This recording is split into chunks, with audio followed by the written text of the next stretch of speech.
An epic match is about to begin. Against the backdrop of history, an intense battle of wits. They're intellectuals in their own rights.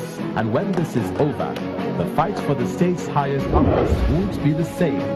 This is Channels Television Ondo State Governorship Debate 2016, supported by Enough is Enough and Policy and Legal Advocacy Center.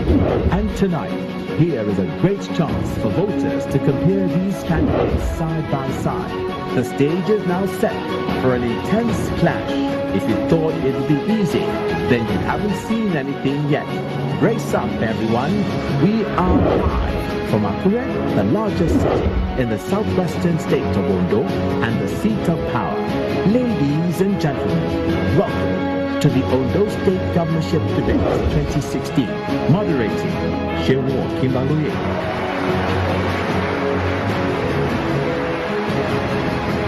Hello everyone, good evening and welcome to the Ondo State Governorship Debate 2016 hosted by Channels Television and its partners Enough is Enough Nigeria and Policy and Legal Advocacy Center PLAC.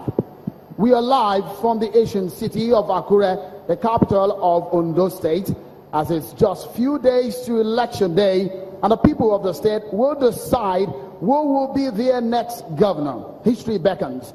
And the destinies of millions of citizens who will vote are just in those ballots. The next occupant of the #1 office in the state will be faced with huge responsibilities of improving the economy of the state, infrastructure development, job creation, and tapping into the numerous natural resources which make Ondo State one of the richest in the country in terms of natural endowments. So tonight, we will be asking the critical questions, and the stage is now very set for the world to know the sort of promises which lies ahead of the great people of Ondo State. Once again, welcome everyone. I'm Agunloye, and tonight I will be moderating this debate. The candidates will take to the stage in a matter of minutes as we all anticipate what they will be telling us about their programs and manifestos. It will be an intense simulcast. Millions of viewers are watching across the globe. Some are listening live right now on radio. Channels Television is live on our numerous platforms, both locally and internationally.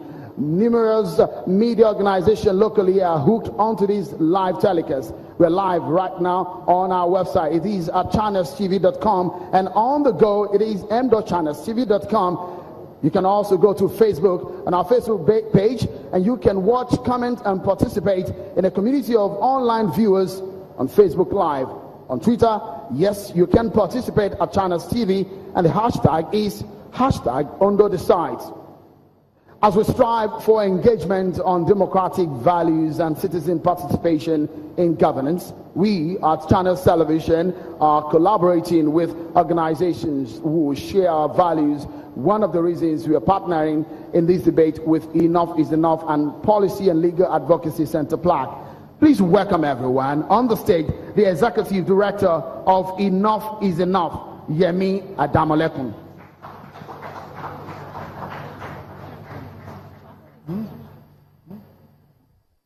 Good evening, ladies and gentlemen. Ekale Ondo. A debate doesn't determine the winner of an election. This is common criticism we get from Nigerians who don't understand the emphasis we place on debates. It's also a common excuse for candidates who don't want to participate.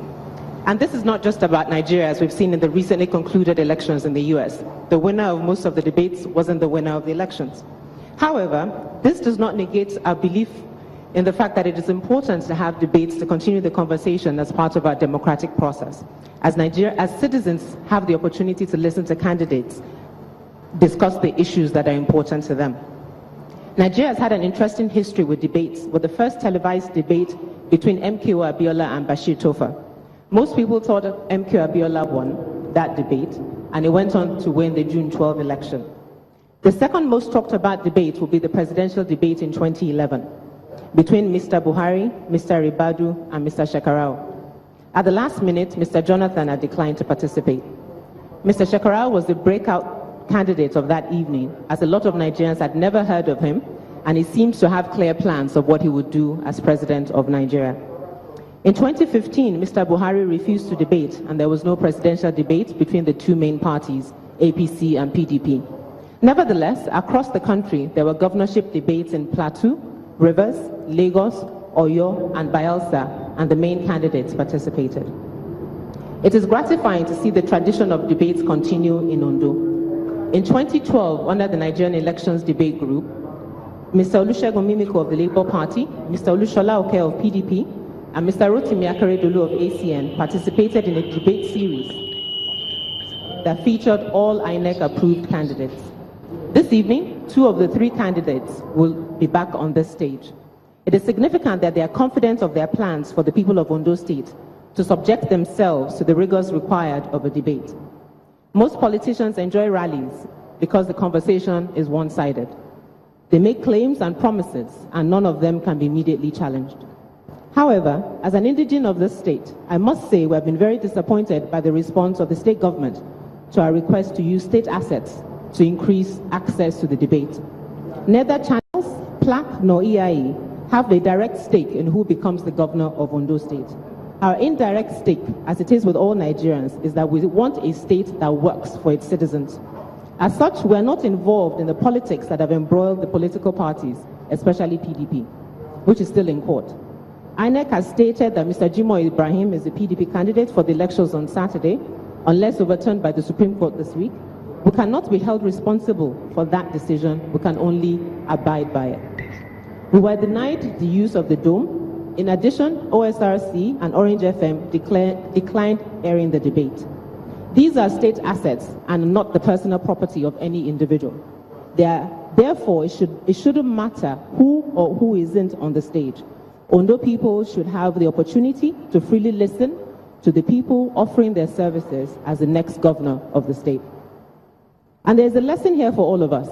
As Ladipo Adamolekun stated, a polity that seeks judicial answers to political questions runs the risk of undermining the strength of its judiciary while simultaneously perpetuating the underdevelopment of its political process. Nevertheless, this promises to be an interesting conversation. I encourage people, especially those who have voters' cards, to listen to what is said and what is implied, and vote on Saturday for who you think will best serve you as governor of Ondo State. You have registered to vote. This provides an opportunity to select your candidate wisely. Vote on Saturday, November 26th, and protect your vote on election day by making sure that your vote is counted. And then protect it in the 4 years in between now and 2012, by holding the next governor of Ondo State accountable, i.e. register, select, vote, and protect your vote. Thank you very much. Ekale Edekabo.